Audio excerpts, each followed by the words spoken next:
Tuanda तू न लोथ जे लज धणी जगत लोथियास हिक तू न लोथ जे लज धणी कच्ची कमीनी कोचड़ी ऐबन हाणी होयास जगत लोथियास हिक तू न लोथ जे लज धणी कच्ची कमीनी कोचड़ी ऐबन हाणी होयास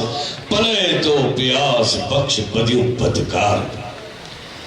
शाह साईं जी खूबसूरत सिटुन सां गॾु दोस्तो आउं हिकिड़ो मुख़्तसर तव्हां सां मुखातिब थियण जे लाइ अर्ज़ु रखंदुसि उहो इहो त मुंहिंजी हिन 57-58 साला ज़िंदगी जी हीअ पहिरीं वरसी आहे जंहिंमें आउं शामिल थियो आहियां हालांकि हिन ख़ानदान सां असांजे वॾड़नि जा वॾा तालुक़ मुझे वालिद साहब यूं कामरेड बाबा सिंध हैदर बख्श जतोई सां तमाम गहरो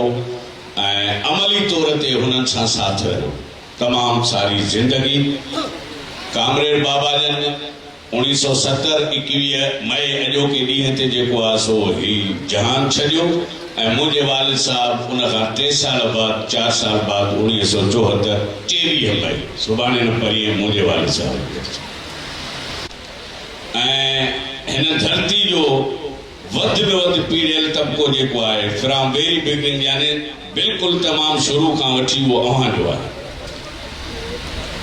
दुनिया में हिन धरती जे गोले ते धरती के मां सजण जो जेको फ़लसफ़ो आहे वो सिंध ॾिनो सिंध वारनि खां अलावा केर भी धरती ते वसंदड़ कबीलो या कौम कॾहिं धरती के मां कोन सॾींदा धरती के मां जेको आहे सो सिंधी माण्हुनि ऐं सिंध सॼो आहे कमाल जी ॻाल्हि इहा आहे त मां बग़ैर पीउ जे हूंदी कोन्हे हा काइनात में हिकिड़ो माउ जो मिसाल मिले थो बीबी मरियम जो जेका बग़ैर शोहर जे हिकिड़े पुट के बग़ैर मुड़स जे हिकिड़े पुट के जन्म ॾेई पाक ऐं पवित्र आहे साॻे फ़लसफ़े जे तौर ते असांजी हीअ धरती बग़ैर मुड़स जे लाल कुंवार आहे असांजी अमड़ ऐं शुक्र अल्हम्दुलिल्लाह सुम्मा अल्हम्दुलिल्लाह असांखे पंहिंजे कामरेड हैदर बख्श जतोई ते इहो नाज़ आहे जेको बग़ैर घरवारी हुजण जे धरती वारे हवाले सां थो ॻाल्हायां हिन सिंध जो बाबा है सिंध है जहिड़ी रीत धरती बग़ैर मुड़स जे आहे अहिड़ी रीत साईं भी बग़ैर घरवारी जे हिन धरती जो बाबा है सिंध आहे असांखे हिन ते नाज़ आहे ऐं अवां अॼु 52 साल गुज़रण जे बावजूद हुन जे आस्थाने ते जमो थी ऐं तव्हां हेतिरी सारी हिन अंदाज़ में हेतिरे सारे यानी तइदाद में शिरकत करे सच पुछो त असांखे थोराइतो करे छॾियो हाणे आउं कामरेड हैदर बख्श हिकु त हे तव्हांजो स्पीकर जेको आहे कोन थो साथ ॾिए एतिरो कामरेड साईं जूं कुझु सिटूं आहिनि शहर ते तमामु घणा आहिनि ऐं वक़्तु बि कोन वठिबो महिमान बि तमामु घणा आहिनि आउं हिकिड़ी साईं जी पोइट्री आहे जो आउं हिकिड़े शहर खे मिलाए वरी ॿिए शहर सां गॾु हिकिड़ो पढ़ंदो आहियां तक़रीबन मूंखां दोस्त जिथे बि आउं वेंदो आहियां त फरमाइश कंदा आहिनि त कामरेड साईं जूं सिटूं ॿुधायो उहे सिटूं तव्हांजे साम्हूं रखी ऐं पंहिंजी जॻह वठंदुसि त ऐं सिंध तुंहिंजी सरज़मी जी रंगो बू हवा मिठी ऐं सिंध तुंहिंजी सरज़मी जी रंगो बू हवा मिठी नवा मिठी ज़ुबान जी हर अदा सिंध तुंहिंजी सरज़मी जी रंगो बू हवा मिठी नवा मिठी ज़ुबान जी हर अदा मिठी ओ बेखबर सितमगर असां सां जंग बंद ओ बेखबर सितमगर असां सां जंग बंद कर सराय भाव ते तबर तुफंग बंद कर जफा जा जेल तोड़ तू ये सर्द संग बंद कर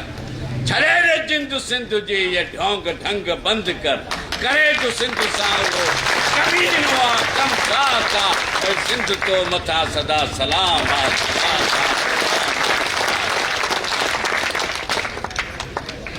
लाइट हो जाए तो तहां सां अञा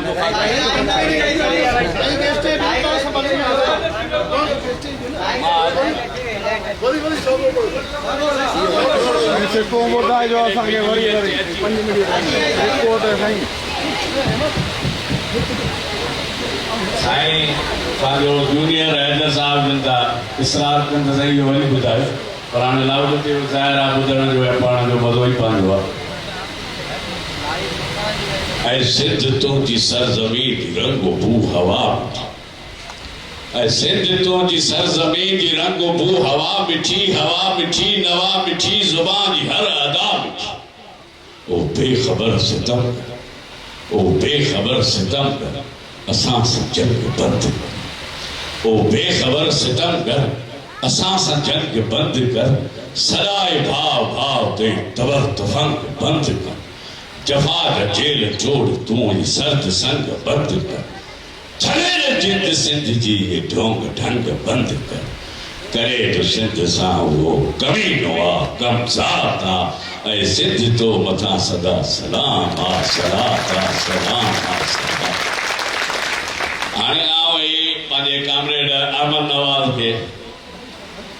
मूंखे ॾियां थो साईं भली कंहिं हिकिड़े खे सॾु करे वठे जेसिताईं बाक़ी प्रोग्राम जी रहियल तरतीब मूं ताईं पहुचे आउं घड़ी घड़ी अवां जे साम्हूं अचां थो ऐं तव्हांखे तंग कयां थो वरी महिरबानी